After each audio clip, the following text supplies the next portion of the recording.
Green world চ্যানেলে আপনাদের সকলকে স্বাগত। জানুয়ারি মাসের শেষ আর ফেব্রুয়ারি মাসের শুরু ইতিমধ্যেই আর্লি ভ্যারাইটির সমস্ত আম গাছে মুকুল আসা শুরু হয়ে গেছে। তবে লেট ভ্যারাইটির আম গাছগুলোতে এখনো পর্যন্ত মুকুল আসা শুরু হয়নি। আর কিছুদিনের মধ্যেই এই সমস্ত আম গাছ মুকুলে ভরে উঠবে। যেমনটা এখানে দুটো আম গাছ দেখছেন মুকুল আসেনি, কিন্তু এই আম গাছটা দেখুন মুকুল চলে এসে।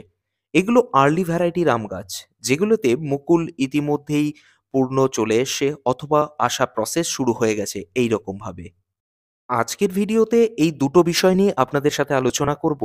যেগুলো আম গাছে এইরকম মুকুল আসা শুরু হয়ে গেছে আর যেগুলোতে এখনো পর্যন্ত প্রসেসিং শুরু হয়নি, এই দুটো গাছে কীরকম পরিচর্যা আপনারা করবেন ঠিক এই সময়ে দাঁড়িয়ে, অর্থাৎ ফেব্রুয়ারি মাসের একদম শুরুর দিকে দাঁড়িয়ে। এই দুটো রকম আম গাছ আপনারা যেমন দেখতে পাচ্ছেন, তো মুকুল আসার আগে ঠিক কি পরিচর্যাগুলো করবেন আর মুকুল এরকম চলে আসা শুরু হয়ে যাওয়ার পরে ঠিক কি পরিচর্যাগুলো করবেন, সেই পূর্ণাঙ্গ বিষয়গুলো একটু সংক্ষেপে আপনাদের সামনে আজকে তুলে ধরব। দেখুন, আমার সংগ্রহে আম গাছের বেশ কয়েকটি ভ্যারাইটি রয়েছে।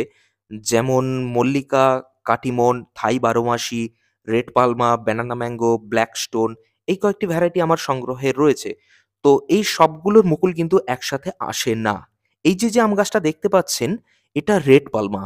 এর আগে একাধিক ভিডিওতে আমি আপনাদের সামনে তুলে ধরেছিলাম যে ডিসেম্বর মাসে আমি এই আম গাছের গোড়ায় পর্যাপ্ত পরিমাণে মিশ্র জৈব সার প্রয়োগ করে দিই। যদিও এটা নিয়ে অনেকে অপোজ করেন, কিন্তু তা সত্ত্বেও এই গাছে যে কি পরিমাণ ফলন আসছে সেটাও আপনাদের সামনে তুলে ধরেছিলাম। যেমনটা অনেকের একটা বিষয় থাকে যে মুকুল আসার ঠিক আগে অনেকে সার প্রয়োগ করেন না আম গাছে সাধারণত। এই বিষয়টা অনেকের ধারণা রয়েছে। কিন্তু আমি ঠিক সেই সময় সার প্রয়োগ করি গাছে, এবং তারপরে মুকুল কি আসছে এবং ফলন কি আসছে আল্টিমেট, সেই সবকিছুই গত বছরও আপনাদের সামনে তুলে ধরেছিলাম। এখন যেহেতু মুকুল আসার প্রসেস শুরু হয়ে গেছে, তাই যদি কেউ ইতিমধ্যেই গাছের গোড়ায় খাবার প্রয়োগ না করে থাকেন, তাহলে আর এই মুহূর্তে খাবারের প্রয়োগ করার কোনো প্রয়োজন নেই। আপনারা অপেক্ষা করুন। সেই মুকুল থেকে গুটি আকার ধারণ করবে এবং আমের গ্রোয়িং স্টেজে তখন আপনারা খাবার প্রয়োগ করবেন। এই মুহূর্তে আর খাবার প্রয়োগ করতে যাবেন না। এখানে আম গাছটির গোড়ায় আপনারা বেশ কিছু মরশুমি শাক আপনারা দেখতে পাচ্ছেন। এগুলো আর কয়েকদিনের মধ্যেই আমি তুলে নেব। যখন এখানে সার প্রয়োগ করেছিলাম, তখন এগুলোর বীজ আমি ওপরে ছড়িয়ে দিয়েছিলাম। আর আম গাছটার আকার তো আপনারা দেখতেই পাচ্ছেন, বুঝতেই পারছেন যে এর গোড়া কিন্তু ইতিমধ্যেই কাষ্ঠল আকার ধারণ করেছে। তাই যেহেতু হাফ ড্রামে বসানো রয়েছে এবং ওপর দিয়ে কিছু মরশুমি শাকের বীজ আমি ছড়িয়ে দিয়েছিলাম, যেটা গাছের কোনো ক্ষতি করবে না।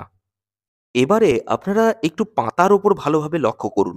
প্রতিটা পাতার উপরে সাদা রঙের একটা ধুলোর আস্তরণের মতো আপনারা দেখতে পাচ্ছেন। এটা অবশ্যই আপনাদের রাখলে চলবে না। এর জন্য কি করতে হবে? এই সময়টাতে আপনাদের সম্পূর্ণ গাছকে স্নান করিয়ে দেওয়ার মতো করতে হবে। আমি এই গাছে এখনো পর্যন্ত কীটনাশক স্প্রে করিনি। আমি সাধারণত কীটনাশক স্প্রে করি এখানে, এবং ছত্রাকনাশক সঙ্গে মিশিয়ে স্প্রে করি, যার প্রসেস আমি এর আগেও ভিডিওতে দেখিয়েছি যে কিভাবে আপনারা করবেন সেটা। আর এটা করা খুব জরুরি এই সময়টাতে। সাধারণত শীতকালেই এই সমস্যাটা দেখা যায়। আর সে কারণে শীতের পরেই এই কাজটা আমাদের অবশ্যই করতে হবে। তবে খেয়াল রাখতে হবে যে গাছে মুকুল আসার আগেই আমাদের এই কাজটা সম্পূর্ণ করতে হবে, এবং এই সময় থেকে টানা আমরা কীটনাশক এবং ছত্রাকনাশক সম্পূর্ণ গাছে প্রয়োগ করব। তবে মুকুলগুলো যখন ফুল ফুটে যাবে, তারপরে আমরা আর এই কাজটা করব না। অর্থাৎ কোনো রকমের স্প্রেই তারপরে আর করা যাবে না কোনো গাছে। শুধুমাত্র কীটনাশক বা ছত্রাকনাশক নয়, এই সময় আপনারা অবশ্যই পিজিআর এবং গাছকে একটা ভালো অনুখাদ্য দেবেন। যাতে গাছ পর্যাপ্ত ফলন নিয়ে আসতে পারে এবং কোনো রকমের সমস্যা যাতে না হয়। অর্থাৎ অনুখাদ্যের অভাবজনিত যে সমস্যাগুলো আম গাছে হয়, সেগুলো যাতে এই ফলনের সিজনে গাছকে কোনোভাবে এফেক্ট করতে না পারে, তার জন্য অবশ্যই একটা পিজিআর একবার প্রয়োগ করবেন, আর ভালো অনুখাদ্য অবশ্যই একবার প্রয়োগ করে দেবেন। আম গাছে অনুখাদ্য প্রয়োগের জন্য আমি খুব ভালো রেজাল্ট দেখেছি অ্যাগ্রোমিন গোল্ডের, এবং আপনারা আপনাদের মতো করে অন্য যেকোনো কোম্পানির অনুখাদ্য এখানে প্রয়োগ করতে পারেন। তবে আমি এটার রেজাল্ট খুব ভালো দেখেছি, সেইজন্যই আপনাদের সাজেস্ট করছি।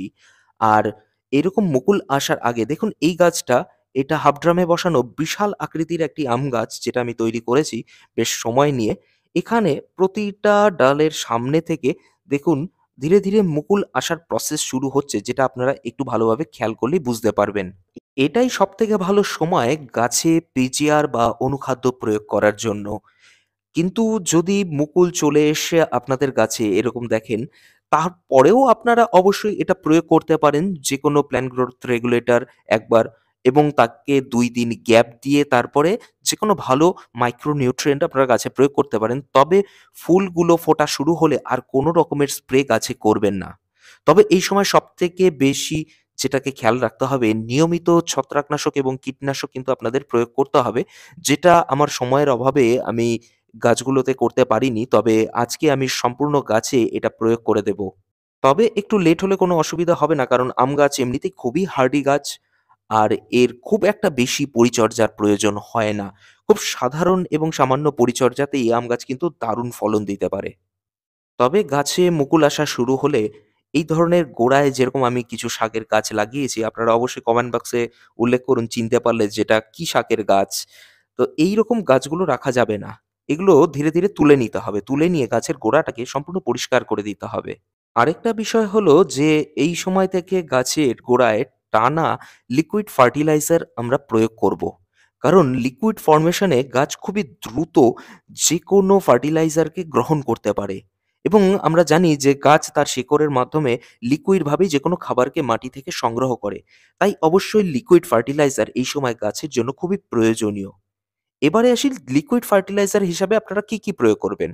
আপনারা আম গাছে যেকোনো ধরনের লিকুইড ফার্টিলাইজার অবশ্যই প্রয়োগ করতে পারেন। যেমন সরিষার খোল ভেজানো জল বা বাদাম খোলে লিকুইড ফার্টিলাইজার, বা খুব ভালো যেটা জিনিস এই সময় আপনারা অবশ্যই প্রয়োগ করবেন সেটা হচ্ছে কলার খোসা ভেজানো জল। পাকা কলার খোসা ভিজিয়ে যেটা আমরা তৈরি করি সেটা গাছের গোড়ায় অবশ্যই লিকুইড ফার্টিলাইজার হিসাবে প্রয়োগ করবেন। এটা আম গাছের ফলনের জন্য এই সময় খুব ভালো। এবং এর সাথে পেঁয়াজ বা রসুনের খোসা ভেজানো জল আপনারা অবশ্যই প্রয়োগ করতে পারেন, যেটাও আম গাছকে এই সময় বেশ কিছু খনিজ উপাদানের যোগান দেবে। যেহেতু সব রকমের খনিজ উপাদানের যোগান গাছ তার শেকড়ের মাধ্যমে সংগ্রহ করতে পারে না, তাই আমাদের এই সময় খুব প্রয়োজন যে এক্সট্রা ভাবে মাইক্রোনিউট্রিয়েন্ট গাছে প্রয়োগ করা।